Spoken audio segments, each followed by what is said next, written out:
Well, here we are, the 8th week in our series of living well and living right. How are we doing? Are we getting it done? I hope we are. I hope we reflect through the week on what's being said up here and that we continue to apply it. Last week, Jeff did a remarkable job of keeping it all in the family. And the importance of choosing the right mate, tying the knot well, and he did a really good job. We saw it on the website. It was very nicely done. Thank you. It talks about the critical importance of selecting the right kind of person to be your partner. Joanne, did you get that word done for me? All right. We got any of these here? Gamophobia? How many know what it is? Doug talked about it this morning. Phil and Carol just sung about it. It's the fear of, obviously, something. It's the fear of commitment. Doug talked about it when he was mentioning about the fact that nobody's approached him about wanting to sit at the table in the new project back there, or any of the other things that we mentioned. Carol and Phil talked about it in the establishment of a home of faith, a house of faith. Well, gamophobia is the fear that some people have. It's the fear of commitment, but more importantly, it's the fear of marriage commitment. And yeah, they get caught up in the paperwork of it, and they just can't take the next step, I guess, because of that fear. Well, that's gamophobia. And so we're going to talk a little bit about that this morning as we reflect on building a solid marriage relationship. J. Paul Getty, one of the richest men in the world, once wrote, "I've never been given to envy except for the envy I feel toward those people who have the ability to make marriage work and endure happily. It's an art," he says, "I've never been able to master." Anyone feel like that? Well, the important thing for us is that we seize the opportunity to build a marriage that's strong, a marriage that's vibrant and fulfilling, even at this moment. We can't worry about the past or allow ourselves to be controlled by it. We need to commit before God to making our present marriages the very best they can be. We need strong and solid marriages today for our future. So, the ultimate question is, how are we going to do that? How are we going to do that? Well, this passage in chapter 5 of Proverbs, verse 18 and 19, every time I read it, I looked for a different translation that kind of took out what the other translations were saying, because it just kind of cracks me up. "Bless your fresh flowing fountain. Enjoy the wife you married as a young man, lovely as an angel, beautiful as a rose. Don't ever quit taking delight in her body. Never take her love for granted." Well, thank goodness for Peterson's translation in the Message, because it sure beats what Robin was reading from this morning, the NLT translation. What does this verse say? It provides us with several principles for building a strong and solid marriage. The principle number 1, permanence. The first principle for building a strong and solid marriage is the principle of longevity. Proverbs 5:18 says, "Enjoy the wife you married as a young man." Now, those who get married late in life, you're as young as you feel. So this still applies. The Genesis standard for our marriage is this: permanence. A man will leave his father and mother and be united to his wife, and they will become one flesh.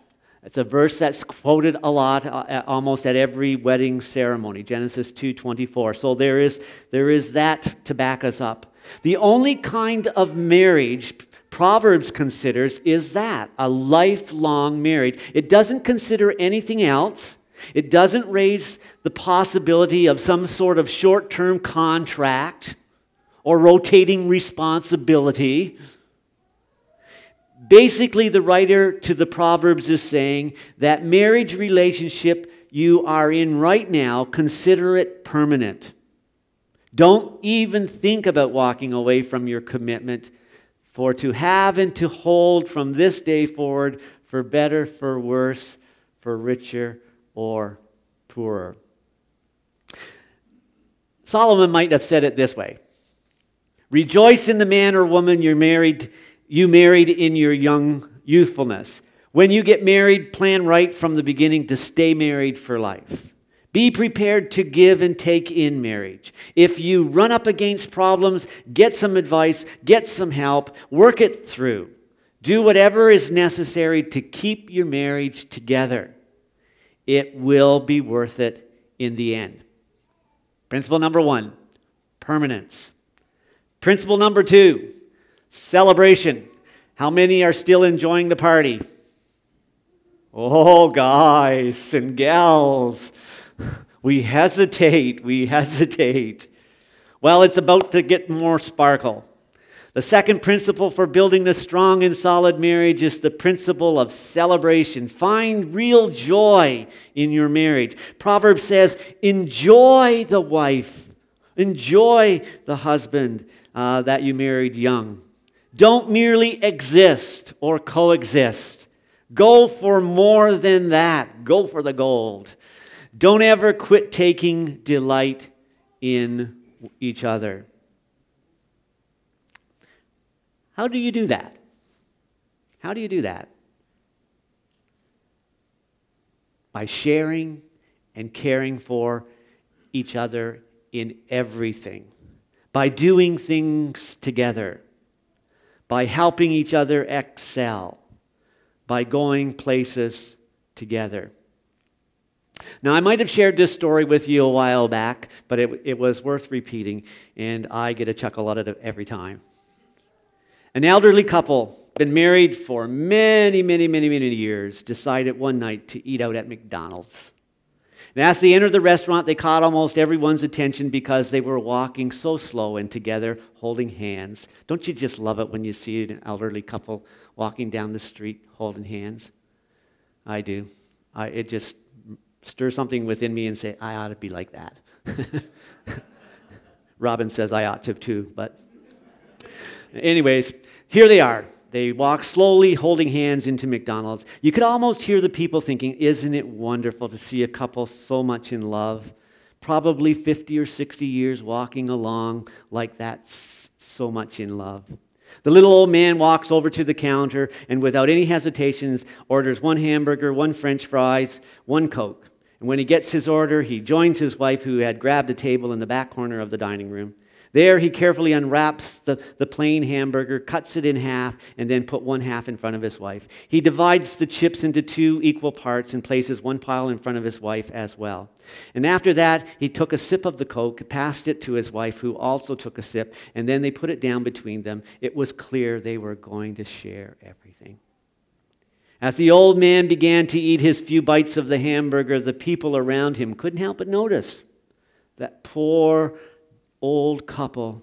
They can't afford anything but 1 hamburger, 1 fry, 1 drink between them. As the old man began to eat the fries, a young man came over to their table, and he says, listen, can I buy you another meal? They looked at each other somewhat puzzled. No thanks, we're fine. We're used to sharing everything with each other. After a while, people noticed the little lady hadn't eaten a thing. She just sat there watching her husband eat. And so the young man, yet again, comes over and insists on buying them another meal. And this time the little lady looks at him and says, no thanks, dearie, really, we're fine. We're used to sharing everything with each other. The young man just couldn't keep his eyes off this old couple.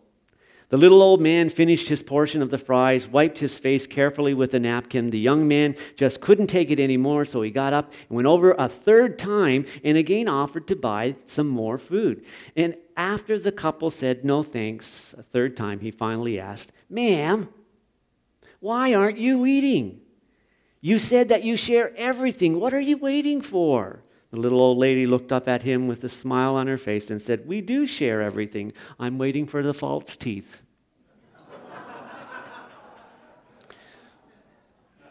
I'm telling you, that's what marriage is all about. Oh boy, I can hardly wait. Yeah. Listen, Proverbs is a saying. If you want to build a strong, solid, satisfying marriage, you need to make sure you share everything. Maybe not the false teeth, but you need to look for ways to celebrate your life together. Paul in 2 Corinthians 6 verse 10 says, "Our hearts ache, but we always have joy. We are poor, but we give spiritual riches to others. We own nothing, and yet we have everything." Principle 1, permanence. Principle 2, celebration. Principle 3, affirmation. How well are you at affirming your spouse? Marriage was never meant to be a totally self-fulfilling relationship. Marriage is intended to be a relationship that not only brings you a great deal of joy and satisfaction, but also affirms and builds your partner up. Marriage is intended for the mutual edification and encouragement of each other. Proverbs 27:17 says, "As iron sharpens iron, so one man sharpens another." There's always going to be differences in marriage partners. You can't live 20 or 30 years with another imperfect family and come into the bond of a marriage relationship and expect that everything is going to mesh perfectly together. There are going to be some wrinkles along the way. There are going to be some differences, and if you're going to build a successful marriage, you're going to have to work them through. The important thing is to move beyond selfishness to the place where you gladly use your marriage to help the other person grow and excel in life and become all that God wants them to become for Him. You need to use your differences to complement each other. Paul in Ephesians chapter 5, 21 and 33 says, "Submit yourselves to one another because of your reverence for Christ. Every husband must love his wife as himself, and every wife must respect her husband." Every marriage, even the best of marriages, requires constant attention and effort to make it strong and solid. How hard are you working at it? Principle number 4, faithfulness. Faithfulness. Hebrews 13:4 says, "Give honor to marriage and remain faithful to one another in marriage." For almost every one of us here this morning that's married, there's probably been a time or two in our marriages when we've been tempted to walk away from the relationship. But you didn't do that. Don't do it. Long-term faithfulness is the key. I read about a man who was at the principal of his career as the president of a large university in the States a number of years back. He resigned his position to take care of his wife, who was suffering from Alzheimer's disease. The woman was only in her 50s. There was a gradual disintegration of her mind, and it wasn't long before she couldn't even recognize herself when she looked in the mirror, let alone her husband. He had to feed her. He had to bathe her. He had to wipe her mouth when she drooled.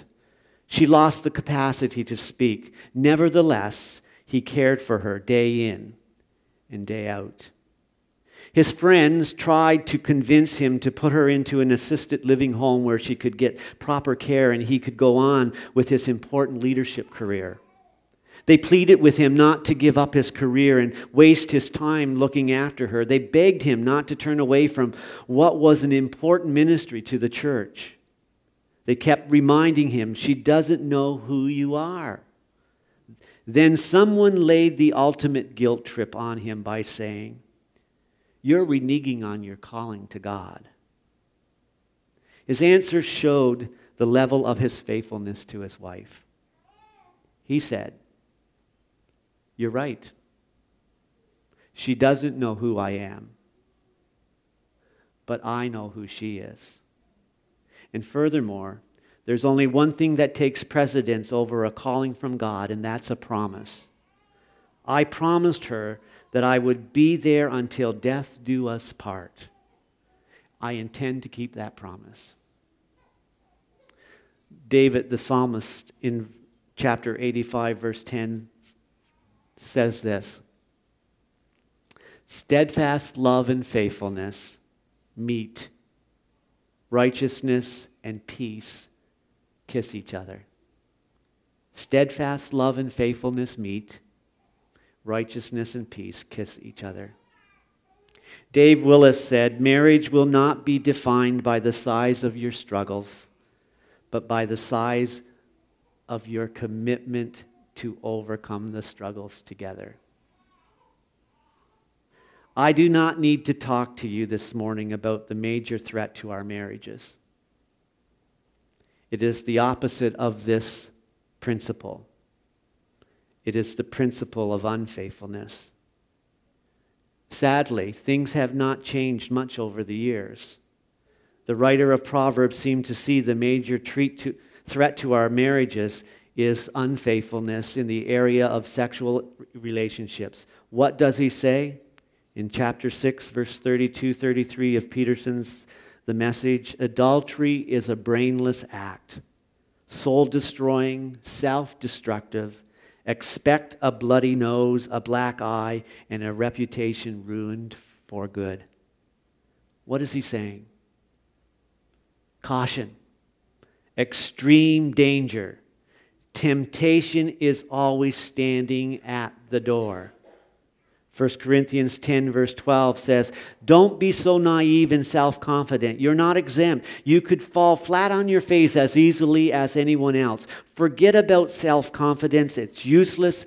Cultivate God confidence." Regardless of the present condition of your marriage, adultery is never an option. Adultery will not reduce your pain. It will only increase it and multiply it. If you are being tempted in this area, you need to fall on your knees, call out to God for deliverance, and develop that God confidence. Friends, this is an uncomfortable word this morning. Yet I need to remind you that we serve a God of second chances. What you need to do is make a commitment to the present relationship you are in. Make a commitment before God to your husband or wife, even to your children before God, to give honor to marriage and remain faithful to one another in that marriage. Hebrews 13:4. There's nothing more important to God than covenant. When you enter the covenant of marriage, you are just not tying your life to your spouse and to the children who may follow later, but you are also tying it to God. Your words, your behaviors, your attitude should reflect the fact that covenant marriage touches God's heart. Our desire should be to allow God to love and to minister to our spouse through us. Melissa Joy Kong said, you never know when your time with the people you love will run out. Stop sweating the small stuff. Focus on loving your partner and the memories you get to create with that person, my words, will last you a lifetime. Marriage, my friends, is a choice we make every day. Do everything you can to persevere and protect love so that it endures forever. Simple principles to follow and to apply in living well and living right in our relationships, our permanence, celebration, affirmation, and being faithful. And where do we learn all of this? Who equips us? God does, because God demonstrates to us the power of His love. And the power of His love is the example that you and I need to apply in our own relationship with our spouses. Lord, I come to you. Let my heart be changed, renewed, flowing from the grace that I've found in you. Lord, I've come to know the weaknesses I see in me can be stripped away by the power of your love. Do you know the power of that love? You can this morning. I extend to you the opportunity to do just that as we sing these beautiful words together. God's speaking to your hearts, and you need a time out with Him. This place of prayer is here for you this morning to utilize, to tap into the resource, the divine resource that is available to us all. Live well, live right. Let your marriage be strong and faithful.